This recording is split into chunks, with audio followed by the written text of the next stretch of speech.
जब भी पड़गान करो मुनिराज कदम नहीं बढ़ा पाते। हमने अनेक बार देखा है, जिन लोगों के चेहरे रोते रोते दिख रहे हो उनके आहार करके आएंगे तो साधना भी रोती रोती होगी। जो जीव स्वयं में प्रसन्न नहीं हो वह जो भी देगा वह विषी बनेगा, अमृत नहीं बनेगा।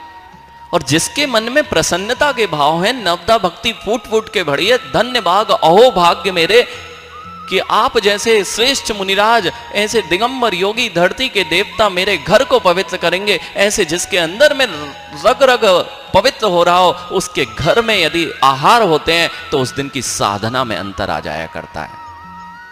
इसी भक्ति भाव से उस उद्दायन राजा ने नवदा भक्ति की। अहो धन्य भाग है कि मुझे उत्तम पात्र का संयोग मिला है, आज मेरा घर पवित्र हो गया। आपके अर्थात जहां चौकों में जाते हैं वहां पर 56 भोग भी बने रहते हैं, लेकिन सब फीके दिखते हैं। और किसी मां की नवदा भक्ति से बनाया गया नीरस भोजन भी उन 56 प्रकार के भोगों से अति सुंदर स्वाद देने वाला होता है। क्योंकि भावनाएं यहां इतनी प्रबल होती हैं। मां आप नहीं देखते क्या, जो मां अपने घर में भाव पूर्वक भक्ति पूर्वक भोजन बनाते हैं उनके हाथ का भोजन अत्यंत मधुरता को प्राप्त होता है। आपके अर्थात जहां चौकों में जाते हैं वहां पर 56 भोग भी बने रहते हैं, लेकिन सब फीके दिखते हैं। और किसी मां की नवदा भक्ति से बनाया गया नीरस भोजन भी उन 56 प्रकार के भोगों से अति सुंदर स्वाद देने वाला होता है।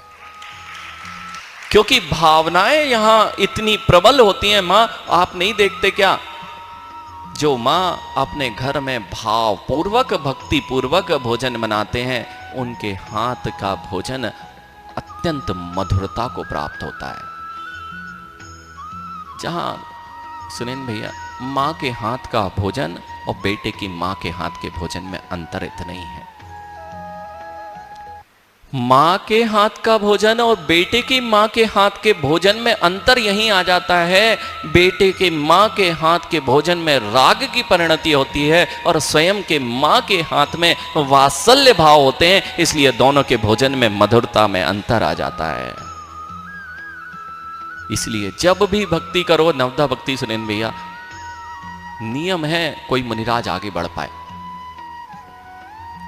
नहीं बढ़ पाता। नवदा भक्ति के परिणाम और बढ़ भी जाए, दिनेश भैया हमने तो देखा है, अपने को पता चल जाता था आज कोई ना कोई मुनिराज, और ऐसा भी हुआ कि वह मुनिराज का पड़गान हो गया और खड़े नहीं, आज तो होने ही है पड़गान, वे मुनिराज वहां से लौट के आपके चौके में आ जाते हैं। ये कहां से, किसी को बोला नहीं तो आप समझो कि किसी ने मुनिराज से फिक्सिंग कर ली हो। हाँ, नहीं तो ये माँ यही बोल के अपने सम्यक दर्शन को च्युत कर लेते हैं, देव शास्त्र गुरु पे अवर्णवाद लगाना, जैसा नहीं है उसका वैसा स्वरूप कहना, वहां तो जाना ही था, हमें तो पता ही था, वो तो वहीं होने हैं। माँ इन शब्दों से बचोगे तो अपने सम्यक दर्शन को सुरक्षित रख पाओगे, नहीं तो सम्यक दर्शन में दोष को तो अवश्य लगा